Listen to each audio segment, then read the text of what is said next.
Hi, folks. Hope you're doing staying safe. We're back with one of my favorite boats, actually. It's according to Mini Torp, that's my youngest daughter, who used to play the game. Now she's into Sims 4.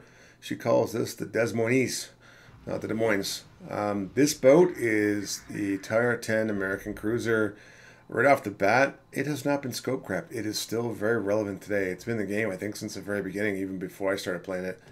And this boat's a brawler. She can destroy destroyers and wreck cruisers and set battleships on fire. Overall, if I had to say to people, right off the bat, I'm going to give this boat a solid thumbs up. Just spoiler, I love this boat. But if you want to grind a line, I would say for cruisers, start the American cruisers. This boat, no matter what they put in the game at tier 10 or tier 12, tier 14 with the super ships, she does very well and holds herself. She's the kind of boat you can see where I'm hiding behind Allen's. Here comes my buddy Chad. There's going to be a Moskva that's going to get here, and here he comes. But he gets a bit of a sheep kicking later on. Let's jump into it. Yes, I've changed my harbor so that Fair doesn't keep cutting in front of my videos. I love this kind of harbor one, this workshop. I think it's great. And Wargaming Art Department does such a good job. It's like looking at the model ships I had when I was younger. All right, we're off the bow. 27 mil. It means 387 and above can pen. She's got 30, so you are really susceptible to secondaries and fire and HE, so be careful. She's got a good set in the side to actually deflect, so her thing is deflecting. She's got 127 millimeter citadels, so you can be citadel. The top, right below the turrets, is only 6 mil, so be very careful. You want to angle in this boat. You want to deflect.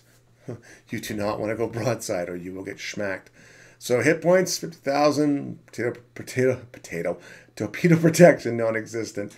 She's got 203s, 9 barrels, 3 turrets, 5.5 reload, 18.4 range, and 21.7 seconds for turret traverse. I would highly recommend grease the gears because they're slow. Destroyers can outturn you.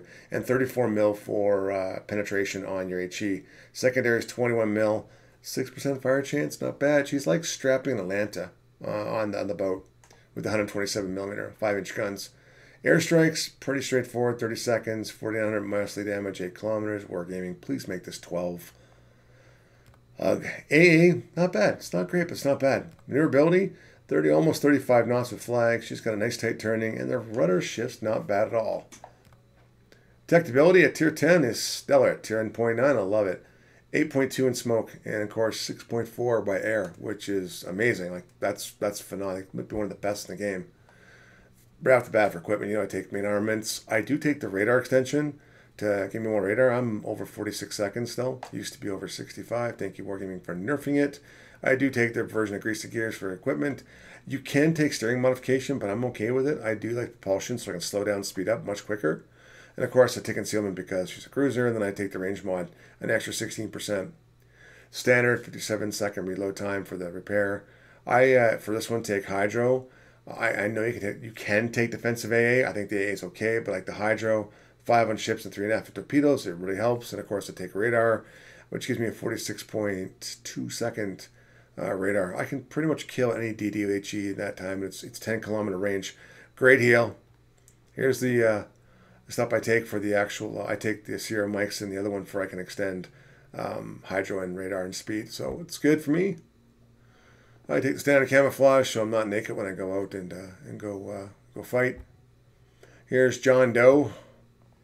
I take grease the gears because I want to be able to get into a turning match with destroyers. I want to be able to kill them with HE and not have my guns. Incoming fire alert, you really want that. And I also take demolition expert. You want to set things on fire, but you want to make sure you know what's coming in on you. I do take consumables enhancement. It reduces these by 10%, so I get the radar and hydro back quicker, 10% quicker. I do take party target because I want to know how many people are tucking at me. As always, adrenaline rush. For this one, I do take heavy AP shells. It does help the 203s to pen a bit more, which is good.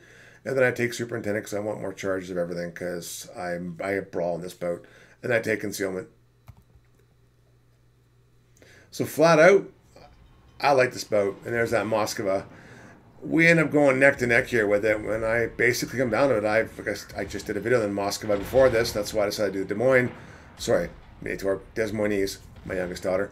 But I won. I just killed him. He can't fire as quick as I can. I twice him on firing. Anyway, it's a great boat. If you're going to grind a line for cruisers, again, as I said earlier in the beginning of the video, grind this one. It's really good. This is a good thing to get to at the very end. The tier 9 is not as good, if you know what I mean. It's not bad, it's not good, but this one's really, really good. And I've loved my Des Moines. It has been one thing that has not been power crept since I've started playing the game in August of 2018. So I like it. It's my go-to boat when I want to do things, especially at nights and Shadow Relate. We've had a really bad series of games here and whatnot. But hey, let me know down in chat. What line did you grind first for cruisers? Was it, for me, it was American. So what did you guys do? What do you think? How do you like it? Etc. Etc. That was me not paying attention to Colombo. Got schmacked, but I recovered all that health. As always, comment below. Thank you very much for coming out. As always, take care, stay safe, and I wish you all the best. So bye for now.